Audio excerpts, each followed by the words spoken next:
And we are back once again at Insomnia Dublin Games Festival 2019. We know who these boys are. They're the AllCast Irish Gamers. Here we have Minyon. How you doing, Minyon? I'm doing top. Thanks for having me on, guys. Sure, as always. And we have Petso. Hey guys, nice to have us. It's a crack. Lads, I suppose I just want to talk about the actual conference and the work that you guys are putting in on the main stage. How do you think this conference is going? How do you think it's faring out? Brilliant, really, really good. It's well put together. It's definitely at early stages. You could say that it's a nice early stage event, successful early stage event. From our point of view, this live stage and stuff went really, really well. Obviously some delays and stuff like that, but all in all, everyone had a bit of crack and a bit of a laugh. Yeah, you're always going to have a few hiccups. You just have to try and plan for the unplanned, I suppose. A couple of mic problems. Some people weren't ready on time and stuff. Schedules got pushed back. But the main thing is that the people knew what was going on, where it was going on, and just the crowds were just well crazy. organised. The crowds were well organised. And it's rare to get like such a well organised event in with these sort of crowds. It's great to see a well organised event in Dublin. Oh my God! There's so many great Insomnias. Like we went to Insomnia before, down in Kilkenny and stuff, and it was a great event. The bring your own computer section. I'd love to see them bring that to Dublin. That whole. Like just an entire That's area. something you don't see very often. What is it? You just bring your own system? Bring your own system. It's a really strange system because I was like, why would you want to sit here and play your own computer when there's so much going on in the other room? But they met people and did LAN games with each other, all sitting next to each other. The classic it was like way. this whole room full of tables. Wow. And it was thousands of people with their there was one mom had the computer under one arm, two kids in this arm, had the keyboard here, balancing it all around. And she was this console. We seen her later that day, and I've never seen someone so tired. It was like if she was any more relaxed, she would have just blended into the couch. and that's just about. Poor lady. We even talked to her for a bit, and she explained how it's all worth it because the look on the kids' faces and how much fun they're having. But, that was our first taste of an event, and to see it now come to be hosting it as well, which is exactly.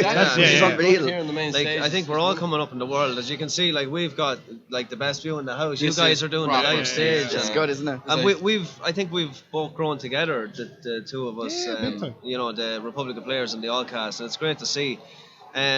What is the future? Are you going to be at more Insomnia events? I don't know what the future holds at the moment. Let me get my crystal ball.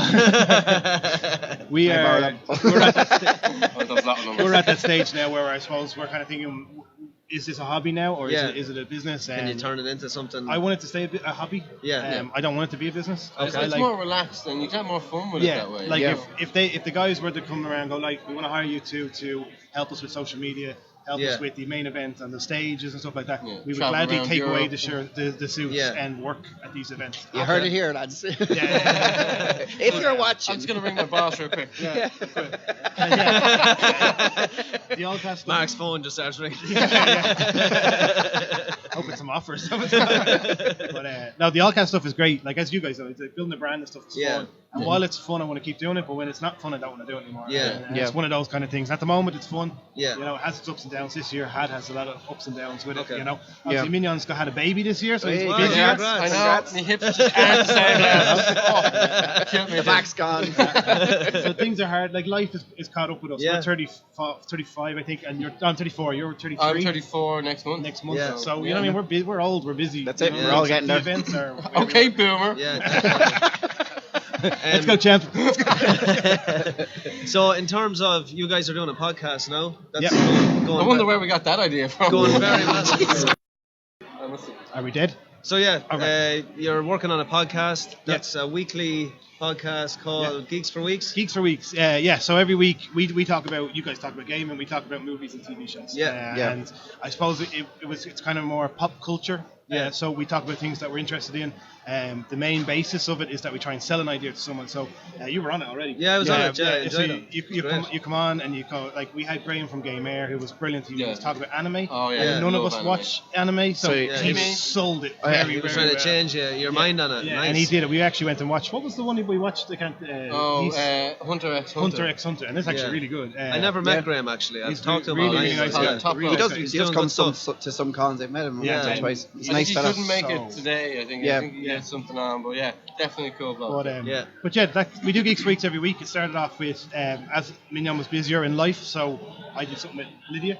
Yeah. And me and Lydia we talk about films all the time at home, so it's nice to kind of for me and her to sit down for an hour a week with no Be work productive. and nothing around us, and we just talk about something we like. And that's where it stems from. Very therapeutic. Exactly. Yeah. It's good for the relationship. I'll tell you. straight after it's finished. But yeah, no, it's good fun. It's good crack. You know yourselves. Do I see it going anywhere? No, it's a lot of fun. It's a lot of fun. And Yeah, keep building it. Because I think it's great.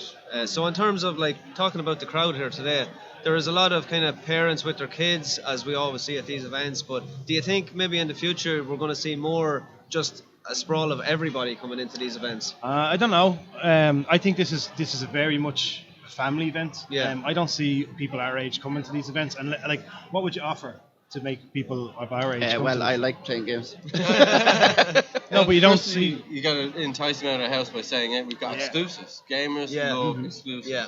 You know, people our age are happy to sit at home and play good games. Yeah, true. You put a Death Stranding stand or something like that in the centre of this place, and you would have people our age. Yeah, that's very true. If you had exclusive games sitting here waiting to go, you probably would pay to come in, and then you'd have all the rest, and then you I want to play that before anyone comes out. Like a Call of Duty, maybe a new Call of Duty a month before it comes out, something like that. That'd be a test zone. It would be good. Yeah, it would be a great idea. Like Death Stranding, exactly. Yeah, Death Stranding would be a perfect example. That's when like a whole event has to team up with Activision or team up with Ubisoft, stuff like that. Or like Jedi Fallen Order, you need to have EA on the books. You need to have them come in, set up a stand. Same with PlayStation and Xbox. We've been to a few events where we saw them, and it'd be like a cross. If it was an EA event, you'd see a little bit, and then the DLC of the rest of the event. You'd have to pay to get into the next room. One door you open is another fiver. Like, oh, damn it. What is your what do you think Fallen Order is going to do? I'm looking forward. So we had this debate on the way here yesterday. I'll just throw it out. I think it's going to be Game of the Year. You think it's going to be Game of the Year? I do. Oh, that's a tough one. So I don't like the look of Death Stranding. It looks like chores, like lots of chores. But I love those type of games. Like Metal Gear Solid was one of the best games we ever played growing up. Was Metal Gear Solid. Yeah, definitely. Well, Fallen Order it was a mix between one or the other. I got €60 to spend or €70 to spend, and I want to buy one of them. Yeah. Fallen Order has slowly won me over. It looks really good. Yeah, I think at the start I think they marketed it a little bit too quickly. They had to get that demo up for E3, and it didn't look that great. No. But the more you read about it, the more that you know the depth of that game. Is it like a Batman Arkham Asylum? You know, press Y to reverse, because that's what I want. I hate bringing this up because I bring it up in every show, but I think it will be more in the style of, say, a Dark Souls game and God of War, if you play that one, because the combat, the guy that developed the combat in God of War is actually doing. Do you think they go that hardcore with the mechanics and everything? I'd love to see like a difficulty mode where they do. It's meant to be like. Is it tough enough? Do you know what I mean? Now they're obviously not going to make it like too heavy, like Dark Souls. But what you can do is what I love the idea of actually going to whatever planet you want in whatever order you want. Do you know what I mean? That's free roam. Yeah, exactly. Exploration. Yeah, the exploration and the depth is really what's impressed me. I love Respawn as a developer, so I think this is the one. Great. Yeah, I think this is the one that they're going to really hit the ground running. What do you think of the games that came out this year? Yeah.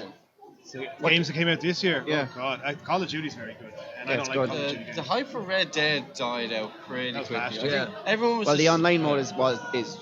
I don't know why it's not like now, but it's definitely not good. No, yeah, and that's why everyone was like, "Oh my God, if the game is this good, the online is just gonna blow everyone's mind." Yeah. Oh, it did all right. It's like. The game even itself, like when you got to a certain point of it, you were like, "Oh God, is this still going?" I loved it, to be honest. I finished it. I loved it. The story was brilliant, but it did get to the point where it's like, "All right, just kill me so I can now play the character that leads me to the last game." People are saying the Resident Evil 2 remake is there. I would say that's I love that. That's one of my favourite remakes. Like Same as that. It was very well done. I'd like to see that to be like a starting point now. Yeah. For them to go forward and say, okay, let's do Nemesis, let's do Resident Evil 4. Definitely. Even the Outbreak series. Yeah. I'd love to see Resident Evil Outbreak get a remake because they were a lot of fun. What's great about a remake like that is it feels so fresh that because they added new stuff in, but they keep I don't know how they did it. They keep they keep that intact and then they throw new bits and pieces in. Yeah. And I think that's the way remakes should be done because I don't want to just play the exact same game. I want to get that added. I mean, if you do that, content. You can just set up your old console and play the game. Yeah, exactly. I find that with remakes as well, they don't change the mechanics that like the older games had, and then you're playing and it's still it's clunky. Weird, it's like they should update the mechanics of this game a little bit so you can be able to play it. Like I'd love to see Grand Theft Auto San Andreas remade or something, but without the crappy controls, like, do you know what I mean? And it'd be a Yeah. brilliant game. Oh, here we go again. Yeah, exactly. Yeah. The game that spawned Medieval. 1,000 memes. Yeah. Medieval did that, didn't they? They rebrought the whole game is spot on the exact same way. Yeah, but mechanics. they updated the mechanics. Yeah, that's what you want to do, because is, the old, when you jump on the older games now and you're trying to play them, it's like, how did I do this when I was younger? It's been a bad year for gaming, really, hasn't It it? hasn't. It's But been in quiet, my yeah. opinion, I don't think it's been great. Like I said, I've asked lads, I was like, what games did you pick up this year? And like, even like, not a lot. Like, you're playing nearly the same games as last year. Yeah, so not like gonna- Sony's very quiet, and they do have the couple of big ones coming out, and we are. Days Gone faded away pretty quick. That Yeah. came and went. Yeah, definitely. I think it's There's because too much hype I think it's because we're coming to the end of the life of the consoles, and maybe they're more into developing the the consoles last for next couple of weeks season, has for been next pretty year. good. Like we had Call of Duty, this week is Need for Speed, Death Stranding, God's Fallen Christmas. Order. Do you know what I mean? Yeah, That's it. there You know, we we're go. getting a good few games around now because of the Christmas holiday. Christmas hype. What games are you guys playing at the moment? I'm playing COD at the moment. I don't like COD games. This one has me addicted. Are we to it. I don't know 2v2? what it is. 2v2. It's so Come good. He's crap at it. I'm not teaming up with him. Hey, I'm more of a Battlefield guy. You switched me from COD to Battlefield, and then you're complaining that I don't play COD. Which, you know what's funny is we were up on Friday night before the event, and we decided to play split screen. And I think we played it for like 3 seconds, and we just went, "Oh God, no! Let's go back to one player and take turns." It was horrible to play. Everything seems like it gets magnified smaller, so you're like everything's really. Does you're the like graphics get worse? Was yeah, that it's like happening as well? you know you see a little blink of everyone's sniper scope. Yeah. Like Yeah. it's literally like a tiny little speck on the screen. Like one of the pixels goes white. Yeah, that's really, I think we're all a bit spoiled, aren't we? Oh, We're a little bit spoiled. For the game. We used to play like GoldenEye, split screen. I would with still 4 play. player. I would still play that right now. Yeah. I don't We used to care. stop looking at me screen. Hey, you're not allowed. Oh yeah. We were saying that earlier on that we used to get, like, me and my brother used to get like a cornflacks box and tape it to the telly, and I used to just have it sitting on my head, and he'd be over I see people use we the still sheet. cheat though. Him throwing things at you. That's what happened is eyesight. Yeah, exactly. Oh, they used to say that years ago. Your eyesight will go if you sit too close to the telly. We've got numerous VR headsets here. We're gonna have a lot of blind kids by the end of the day. You're a liar. You lied. My game of the year. Sorry, now I was like, what games I play? Mortal Kombat X. Oh, Mortal right, Kombat nice. 11. Sorry. Yeah, pretty good at it. Absolutely brilliant. Yeah, I like it. I do Yeah. like it. Are you I good haven't at played it? in a couple of months because Yeah. the Terminator was shite. It was terrible. Oh my god, what a waste! It's like when you're fighting Terminator versus Terminator, it looks like two dads at a soccer pitch, just going like trying to thump each other. Dad. Have you checked out, or is the new movie out, Dark Fate? New movie, yeah, we went to see Dark Fate. Yeah, we went to see yeah. Dark Fate. I thought it was good. I enjoyed it for an action film, but Okay. it's terrible towards the lore of Terminator. Yeah. It destroys the lore of Terminator. Okay, does But it? the Yeah. villain is very good. The main girl is Yeah. good in it. Mackenzie Davis. It's very, yeah, very I'll good. give her credit. She was The quite new good. girl that is in it isn't very good. Oh, she's completely missable. A total miscast, if you ask me. Yeah. There's just no presence ever. And when she's trying to act tough, it's like when, I don't know, like you push into a small person and they try to match up to you. Hey, now come on. Hey, I'm small as well. I think it tanked at the box office. Didn't Oh, it? it did. Yeah. I think that was coming. I mean, the director said a lot of things. Did the about last film Terminator not do that as beforehand. well with John Connor being the bad guy? Yeah, like, that was they another- kind of destroyed. Like what? Excuse me. But that would have been great if they hadn't shown it in the trailer. But that's that's it. You know what I mean? Like if They have a bad I thing of visited doing in the that. cinema and he got back up after being shot, I would have been like, what the hell? But You know, I'd Emilia seen Clarke it. could not play Sarah Connor. I love Emilia Clarke. She Yeah. was fantastic in Game of Thrones and a few other things, but she couldn't play Sarah Connor. It's There's worth no going to see menacing just for about it. Linda Hamilton. Linda She Hamilton's very good. is Yeah. fantastic. Yeah. She steals the show. When Brilliant. she says, I'll be back, it's like, oh, you get shivers nearly. You're like, oh, yeah. Well, he's all come back eventually, so Yeah. it's in every film all the time. Without giving too many spoilers, Arnie, he was brilliant in it. I love Arnie in pretty much anything. Yeah. You Yeah. put Arnie in front of a blank He's wall. comic and I relief in laugh. this. He's comic relief. That's his whole bit. Is he's just in there for giggles, and there you go. And that's He's kind a pretty of, cool guy, though, isn't he? He's Yeah, so he's a cool. legend. It's Oh, that deadpan humor that he does so well. I'm Yeah. not messing. You will laugh. His name is Carl in this one, right? And he's lived with humans now for a few years. Not really a spoiler, it's in the trailer. Yeah. But there's a scene in it where she's explaining why he's called Carl, and it cuts to Linda Hamilton, and she just goes, well, I'm not fucking calling you Carl. and the whole cinema erupted when she burst that line. Yeah. It's brilliant. I've never been in the cinema and heard everyone laugh. Laugh at the same time. It was such a good And line. there's a part where he's like talking about he like sells drapes. and he's like talking about the ins and outs. Like, I told that he wanted just plain colours for those. I said, no, this is a child's room. You need butterflies or flowers or something. And the whole place just laughing. It's just a total random bit. He nailed, like, as the comic relief, he's the best comic relief, but he's That's just brilliant. parodying the Terminator. Yeah, exactly. That way, he's not the Terminator anymore. Wasn't he when he was the governor? Was it California or something like that? There, and even on stage, and he was trying to say something. There was a big fires in California. It's the biggest fire I've ever seen. It's supposed to be serious, but I can't take this serious. Oh my God, is there going to be a movie about it? I'm interested now. You're selling it to me, Aaron. Linda Hamilton said in an interview as well, when she had to say "I'll be back," she said it took them about like 70 takes because she kept doing it and sounding like Arnold, and the director kept saying, "No, you sound too much like Arnold." So she kept going, "I'll be back," instead of saying it in her own voice. She just couldn't say it. You can't say "I'll be back" without doing it. The director did say that they did a lot of takes where they just let Linda Hamilton just say whatever she wanted to say. Yeah. And just free range, just do whatever you want. And she was really good in it, I have to say. But at the end of the day, it wasn't a good Terminator film. No. As good of an action flick, like, if you want to just go and watch a generic action movie with the name Terminator on it, this is your film. The fight scenes with the villain, what is it called, the Razor or something? Or XT or something. Yeah, it was something crazy. They have this brilliant way. I suppose. So the Terminator's there to kill somebody, and in all the other ones, like the T-1000s, fought Arnie. Yeah. Right, and nearly forgot about John while he was fighting Arnie. Yeah. And this one, it never forgets that it's got to kill that girl. So even when it's fighting someone else, it's constantly trying to get around them. And you see him throwing blades at her, like That's as cool. he's throwing a punch, and the fight scenes are. I suppose that would make I'll more check sense. it out. That would make more with sense. the CGI and stuff, it really does sync really well. Yeah. I was even like, oh my god, Because a robot would be that would be in its head. It wouldn't be that. It'd be getting that.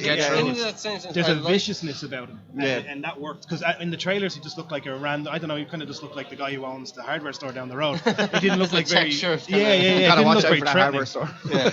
But no, it's brilliant. The fight scenes, he's very vicious. He's attacking them all the time. He's never looking at who he's fighting at. He's looking at her around. That's very good. That's a great idea. Very good. In saying that, I did like Terminator 2, Robert Patrick's portrayal of it, because anyone that got in his way was eliminated to get to his destination. Yeah. Like, he had no chill at all. If you're in my way, I'm going to get you to get to where I need to go. And you can see how the Geeks for Weeks podcast works. Yeah. I should have mentioned movies, but no, guys. Honestly, thanks a million for coming on. I know you've worked your asses off for this weekend. It's a lot of work that you do that goes into these events. And to be honest with you, an event like this wouldn't be an event without you guys. So, thank you very much. so fair We'll play hit to you you. with a quick question. What's the future of the players? Do you Well, have any events in mind coming up? Was there food in this? there's a couple it's of getting low by jellies. So yeah, like I mean, we're planning to do this more regular at the events and bring people in, and I think we're kind of established now at the moment where people come and chat to us like yourself, and you know, really kind of push the gaming community in Ireland forward. Yeah. We're not going to stop anyway, put it that way. Like we're doing this kind of, you know, in our spare time at the moment, and hopefully we can create a job out of it at the end of the day. The opposite to what you guys want to do. Well, we could get a job out of this. This would be great. Well, there you go. Yeah. Let's get in touch with RTE. No, not RTE. I want to get paid. Just helping the gaming community grow. That's our main one goal. Our main goal. That's our goal too. We just want to, no matter what event we're at, we just want to help it succeed. You know, we'll do that. And you do a great job of it.